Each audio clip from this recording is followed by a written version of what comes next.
तो home maker होना अपने आप में एक बहुत बड़ा टास्क है। तो घर को अच्छे से संभालना, हर एक काम को समय पर करना हम लोगों की जिम्मेवारी होती है, हम गृहिणियों की, क्योंकि गृहिणियाँ जो है घर का जो नींव होती हैं, तो उस पर ही सारा घर जो चला होता है। कई बार हम गृहिणियाँ बीमार हो जाए ना, तो बहुत ज़्यादा जो एक घर जो वो यहाँ मतलब उथल पुथल हो जाता है, सारा काम आगे पीछे हो जाता है। तो आजकल जो मेरे साथ भी कुछ ऐसा ही हो रहा है। और अभी जब मैं ये ब्लॉग एडिट कर रही हूँ, तब तो मेरी पीठ की हालत जो बहुत ख़राब है, बहुत मुश्किल से घर का काम कर पा रही हूँ। पर जब मैं काम करती हूँ तो देखिए मेरा काम जो है ऐसा रहता है, जो कि मैं आपके साथ शेयर कर रही हूँ आज। तो यहाँ पर रात का टाइम है और ये मेरे ब्लॉग की शुरुआत हो रही है यहाँ से। तो रात को मैंने कपड़े जो वो मशीन में धोने के लिए डाल लिए थे, जब हम लोग खाना बना रहे थे तब का तब। तो अभी खाना खाने के बाद मैंने वो कपड़े जो निकाल लिए हैं मशीन से, और अभी मैं ब्लैंकेट डाल रही हूँ मशीन में, जो कि मैंने सोक करना है रात भर। तो मैंने सोचा है कि अभी इसको सोक कर दूँ सर्फ डालकर, मतलब थोड़ा सा मशीन ऑन करते हैं, फिर जब ये मिक्स हो जाता है पानी में अच्छी तरह, पानी और सर्फ, तब मैं स्विच को बंद कर देती हूँ।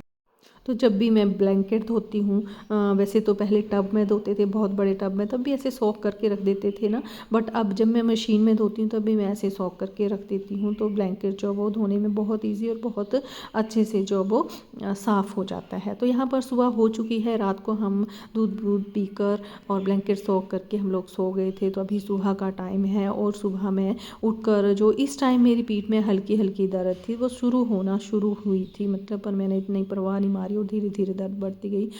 हालांकि मैं अपने ये अभी जो आसन कर रही हूँ ना, ये हमें मेरे को मतलब थेरेपी, जब मेरी थेरेपी हुई थी, थेरेपी वालों ने मेरे को ये बताए थे, तब करवाए थे, उससे मेरी पीठ दर्द ठीक हुई थी धीरे धीरे। तब मेरे को ना डिस्क प्रॉब्लम थी, और अभी भी मेरे को फिर से डिस्क प्रॉब्लम हो चुकी है। बट इस टाइम जब मैं ये आसन कर रही हूँ, तब ये दर्द जो मेरी बिल्कुल स्टार्टिंग स्टेज में थी, और तब का ये ब्लॉग है जिसको मैं अभी एडिट कर रही हूँ, क्योंकि बीच में मेरे से एडिट नहीं हो पाया उस टाइम। तो जब मैं सुबह उठी तब मैंने ये ब्लैंकेट धोने के लिए लगा दिया था। तो अभी जैसे मैं अपना योगासन करके फ्री हो चुकी हूँ और ये ब्लैंकेट जो धुल चुका है, तो मैंने सोचा कि सबसे पहले इसको सूखने डाल देती हूँ, क्योंकि आपको पता ही है कि मेरे को धूप में कपड़े डालने के लिए बहुत मुश्किल होती है। इस साइड पहले धूप आती थी, घर यहाँ पर आगे घर बन जाने की वजह से यहाँ पर धूप नहीं आती बिल्कुल, थोड़ी सी धूप आती है, थोड़े टाइम के लिए, आधे घंटे, 1-2 घंटे के लिए आती है, पर बहुत कम आती है। तो मतलब यही था मेरे को एक जगह जहाँ पर मैं कपड़े सूखने डाल सकती थी। फिर आगे है जहाँ पर मैं स्टैंड में डालती हूँ, तो ये ब्लैंकेट जो स्टैंड में बाकी कपड़े डालने हैं, तो ब्लैंकेट में भी डालने के लिए जगह नहीं है, तो इसको मैंने यहाँ पर बाहर ही डाल दिया। और यहाँ पर आ चुकी मैं तेजल के रूम में। तो तेजल के रूम का जो, वैसे तेजल ने खुद ही आज ब्लैंकेट ये रजाई वगैरह का तय कर दिया है, बट मैंने सोचा कि फिर थोड़ा सा और अच्छे से जो वो इसका बेड में बना देती हूँ यहाँ पर। और ब्लैंकेट जो मैंने रात को धोने डाल दिया था, और इस रजाई का कवर भी धोने वाला है, तो इसको भी मैं जो वो धोने के लिए डाल दूँगी। इसको निकाल कर अभी मैंने ब्लैंकेट निकाला है, तो इसको भी अभी मैं जो वो मशीन में डाल दूँगी। कुछ कपड़े जो भी यहाँ पर छोटे मोटे कपड़े हैं, ब्लैंकेट तो मैंने बिल्कुल अकेला डाला था, पर इसके साथ थोड़े से जो कपड़े हैं उनको भी मैं सोक कर दूँगी। इसको भी 1-2 घंटे के लिए कवर को भी सोक करूँगी, रजाई का कवर है ये, तो उसको भी मैं सोक करूँगी। फिर दिन में जो वो इसको धो दूँगी 2-3 घंटे तक सोक करने के बाद। तो इस रजाई का कवर जो मैंने निकाला, उसमें ऑलरेडी एक कवर लगा हुआ है, और ये कवर है वाइट कलर का, और ये तब का कवर बना हुआ है जब मैं पहली बरसात, जो बरसात रह कर आते हैं ना, पहली बरसात काट कर मम्मी के घर से जब आते हैं, तो उस टाइम में ये कवर जो वो बनाकर जो वो लाई थी, खुद अपने हाथों से सिले थे मैंने। 2 रजाइयाँ थी मेरी जो मम्मी के घर से मेरे को मिली थी, और उनके कवर वहीं से लाई थी मैं। तो वो रजाई के कवर हैं जो इसके अंदर चढ़े हुए हैं, और अभी इनका जैसे ये आउटडेटेड हो गए हैं ना, तो उसके ऊपर मैंने ये ब्राउन वाला जो कवर है, नहीं ये ब्राउन नहीं बोल रही हूँ, ब्लू वाला कवर जो चढ़ाया हुआ है। तो ये सारा काम करने के बाद यहाँ किचन में आ चुकी थी मैं। तो सबसे पहले फ्रूट्स की स्मूदी जिसमें गाजर, अनार, चुकंदर, मूली ये सारी चीज़ें डालकर हम लोग जो स्मूदी बना रहे हैं तो वो बना ली है। और साथ में जो है प्रोटीन चाट जो तेज़ल के लिए रेडी कर दी, इसमें पनीर, टमाटर, प्याज, टेस्ट के लिए डाला है हरी मिर्ची, धनिया और साथ में तिल के 2 चम्मच डाल दिए हैं। और आज मैंने ना ये बना दिए हैं चने और राजमा जिनको तड़का लगाया है और ये सूखे सूखे बनाए हैं। तो ऐसे खाने में चपाती के साथ भी हमें बहुत टेस्टी लगते हैं, तो हम ऐसे भी खा लेते हैं। तेज़ल को मैंने ऐसे मिक्स करके जो वो चाट की तरह चाट बना दी, इससे इसकी क्वांटिटी बढ़ जाती है और इसका न्यूट्रिशन भी बढ़ जाता है। तो ये प्रोटीन चाट एक एक मतलब एक तरह से हो जाती है, क्योंकि तेज़ल जिम जाता है तो फिर उसकी वजह से मैंने जो वो इसको ऐसे करके ये दे दिया, ऊपर से नींबू स्क्वीज़ किया और फिर ये चटपटी चाट जैसी तैयार थी। तो फिर चपाती के साथ और स्मूदी के साथ मैंने उसको यही नाश्ते में दे दिया था और यही हम सबका नाश्ता भी था आज। तो हमने भी ऐसे करके ही नाश्ता किया था, साथ में चपाती भी बनाई थी, वो खा ली थी। तो एक ना पिछले दिन की क्लिप्स थी मेरे पास ना तेज़ल की, तो ये छूट गई थी मेरे से ना, तो एक मतलब रखी हुई थी मैंने, तो मैंने सोचा क्यों ना डाल देती हूँ। एक मेमोरी होती है, बच्चे डे बाय डे बड़े हो रहे हैं और पढ़ने बाहर जा रहे हैं, नौकरियाँ बाहर करने जा रहे हैं, तो एक मेमोरी सी सेव हो जाती है। मैं इसलिए भी ज़्यादातर इनकी क्लिप्स ले लेती हूँ बीच में, कि हमारे जो साथ का हमारा टाइम है, जो आपस में हमने स्पेंड किया हुआ है ना, वो थोड़ा सेव हो जाता है। और जब मन करे ना तो हम इस टाइम को देखकर थोड़े सुकून के पल जो वो जी लें, इसको याद करके थोड़ा हंस लें, थोड़ा खुश हो लें। तो उस वजह से मैंने ये जो क्लिप्स है वो भी बीच में इस ब्लॉग के ऐड कर दी। तो यहाँ पर हम तेज़ल, स्मायरा और मैं, हम तीनों जो बातचीत कर रहे थे यहाँ पर।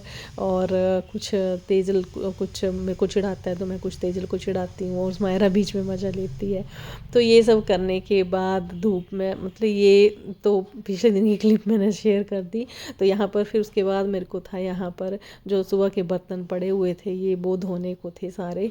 तो मैंने सोचा था कि आज मैं अपना फ्रिज भी साफ़ करूँगी, तो कुछ बर्तन जो काफ़ी फ्रिज से भी निकले और बाकी के बर्तन तो इकट्ठे हो ही जाते हैं। जैसा कि मैंने आपके साथ शेयर किया कि हम जो होम मेकर होते हैं ना, तो हमें मैनेजमेंट जो करना पड़ता है, पर ये है कि कभी थोड़ा सा टाइम भी आगे पीछे हम लोग करते, तो मेरे साथ तो ऐसा ही होता है कि थोड़ा सा टाइम मैं यहाँ वहाँ लगा दूँ ना, मतलब अपने लिए या थोड़ा यहाँ कहीं और टाइम लग जाए, तो घर के काम जो ऐसे इतने पेंडिंग हो जाते हैं कि फिर तो ऐसे ढेर ही काम का हो जाता है। तो उसकी वजह से आज बर्तनों के साथ मेरा हाथ नहीं लगा और फिर इतने सारे बर्तन जो वो यहाँ पर हो चुके थे।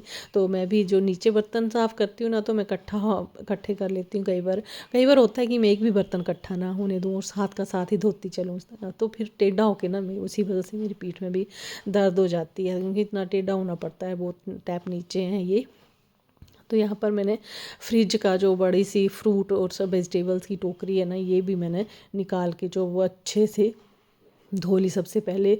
तो इसको सबसे पहले ना मैं बाहर सूखने रखाऊंगी, ताकि ये मेरे को फिर धूप में सूख जाए और फिर मैं फ्रिज में इसको स्टोर कर लूँ। तो यहाँ पर धूप में रख के आ गई हूँ मैं इसको। और बाकी के बर्तन जो भी यहाँ पे इकट्ठे हुए हैं, तो उनको जल्दी से धो लूँगी। तो अभी हमारा किचन बना नहीं है, तो उस वजह से यहाँ पर नीचे ही सारा जो एक मैस सा पड़ा होता है जब बर्तन इकट्ठे हो जाते हैं मेरे। तो पर फिर भी जब एक बार बैठती हूँ ना, फिर नहीं देरी लगती है। पहले एक बार ना बैठना ही मुश्किल होता है यहाँ बर्तन साफ़ करने के लिए। पहले देखते रहते हैं कि अब मतलब अभी ऊपर का सारा काम क्लोज़ हो गया, तो फिर यहाँ पर बैठते हैं। तो उस वजह से कई बार मेरे साथ ना ऐसा होता है कि बहुत सारे जो बर्तन है वो इकट्ठे होते जाते हैं, पर जब मैं बैठती हूँ ना, फिर तो पता नहीं चलता बर्तन का कि कब साफ़ हो गए। बस पानी होना चाहिए खुला और बस फिर बर्तन का पता नहीं चलता है। तो मैं इस हिसाब से भी बर्तन रख लेती हूँ, चम्मच और जो भी स्पैटुला वगैरह होते हैं, वो एक बड़ा सा बर्तन धो लेती हूँ, उसमें रख लेती हूँ। शीशे के जो मग वगैरह होते हैं उनको भी यहाँ पर ही साइड में रख लेती हूँ। फिर एक बारी उनको जो एक ट्रॉली सी लगाई है मैंने, उसमें रख देती हूँ। तो सारे बर्तन यहाँ पर इकट्ठे कर दिए हैं धो करके मैंने। और तब तक जो अब ये फ्रूट्स वेजिटेबल्स की टोकरी भी सूख चुकी थी, तो उसको भी मैं अंदर ले आई हूँ। उसमें टमाटर भर दिए, जो कि पिछले ब्लॉग में मैंने शेयर किया कि हमने टमाटर, स्मायरा के पापा बहुत सारे टमाटर ले आए थे, तो फिर वो टमाटर जो मैंने धो धा के जो वो सुखा लिए थे और अभी स्मायरा ने यहाँ पर रख लिए। तो लगते हाथ मैंने डाइनिंग टेबल भी अच्छे से साफ़ कर दिया और यहाँ पर पूरा किचन जो मैंने क्लियर कर दिया। और यहाँ पर मैं जो छिलके होते हैं मेरे ना, वो मैं उसकी बनाती हूँ खाद पौधों के लिए। तो उनको एक जगह स्टोर करके आ गई हूँ आजकल मैं एक डब्बे में जो छिलके डाल रही हूँ। और यहाँ पर स्मायरा ने बोला कि मम्मा साथ का साथ हम शाम के लिए भी ना कुछ जो भी प्याज अदरक लहसुन वगैरह करना है वो भी कर लेते हैं, फिर शाम को सिर्फ हम तड़का ही लगाएंगे। तो ये मटर और गोभी छीलने से पहले मैंने ना, मैं ये खूब सारा ना कड़ी पत्ता ले आए थे, उसको भी मैंने ना वो धोकर मैंने मतलब एक टहनियों के साथ ही उसको धोया था और सुखा लिया था। तो वो सूखने के बाद जो वो अभी मैंने उनको स्टोर कर दिया, एक डब्बे में डाल दिया। और यहाँ स्मायरा कट कर ये धनिया मिर्ची और लहसुन जो कि मैं नमकीन चावल में डालूंगी। इस तरीके से नमकीन चावल बहुत टेस्टी बनते हैं। यहाँ पर गोभी मटर भी